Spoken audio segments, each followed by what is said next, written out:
সংস্কারের নামে ২ বছর ধরে রাস্তা খুঁড়ে রাখায় দুর্ভোগ পোহাচ্ছেন উত্তর সিটি কর্পোরেশনের উত্তরখানবাসী। কসাইবাড়ি দোয়াদিয়া বাজার থেকে পূর্বাচল পর্যন্ত ৬ কিলোমিটার রাস্তার পুরোটাই খুঁড়ে রেখেছে উত্তর সিটি। গেল ২ বছর আগে খুঁড়ে রাখলেও কবে শেষ হবে তা জানে না এলাকাবাসী। ৫ লাখ মানুষের যাতায়াতের এই রাস্তাটিতে প্রতিদিনই ঘটছে ছোট বড় দুর্ঘটনা। সুমন মাহমুদের প্রতিবেদন। উত্তর সিটি কর্পোরেশনের ৪৫ নম্বর ওয়ার্ড উত্তরখান হাজি ক্যাম্পের পিছন দিয়ে কসাইবাড়ি থেকে দোবাদিয়া বাজার হয়ে পূর্বাচল পর্যন্ত ৬ কিলোমিটার রাস্তা সংস্কারের নামে ২ বছর ধরে কেটে ফেলে রাখা হয়েছে। রাস্তার স্বাভাবিক উচ্চতা থেকে ৩ ফিট উচ্চতায় তৈরি করা হয়েছে পিট, কিন্তু এখনও স্ল্যাব বসানো হয়নি। এই রাস্তার সংস্কারের মধ্য দিয়ে দোবাদিয়াবাসীর যে দুর্ভোগ শুরু হয়েছে তার যেন শেষই হচ্ছে না।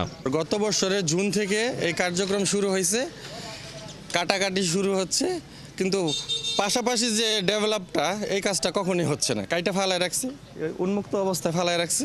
বৃষ্টির সময় পানি জমাট বাইধা থাকতো, চলাচল করতে সমস্যা হইতো, যেতে পারতাম না, অনেক সমস্যা হইতো। রাস্তাঘাট ভাঙ্গাচোরা নাকি আমার শরীরের ক্ষতি হয়, গাড়িরও ক্ষতি হয়, যাত্রীর ক্ষতি হয়। রাস্তা অনেক এত ভয়াবহ অবস্থা, যেন মানুষ পাবলিক অনেক সমস্যা হতেছে আমাদের সাধারণ জনগণের। দুর্ঘটনার ঝুঁকি নিয়ে প্রতিদিন রাস্তায় চলাচল করে লাখো মানুষ।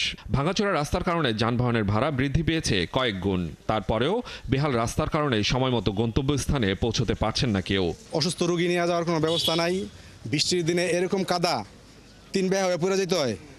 বাচ্চাদের সামলামু না নিজে হাঁটমু। সেদিন রাত্রে প্রায় 1টার সময় অসুস্থ হয়েছি মতন গেছি, হাসপাতালে গেছি, অনেক কষ্ট করে হাঁটিয়া।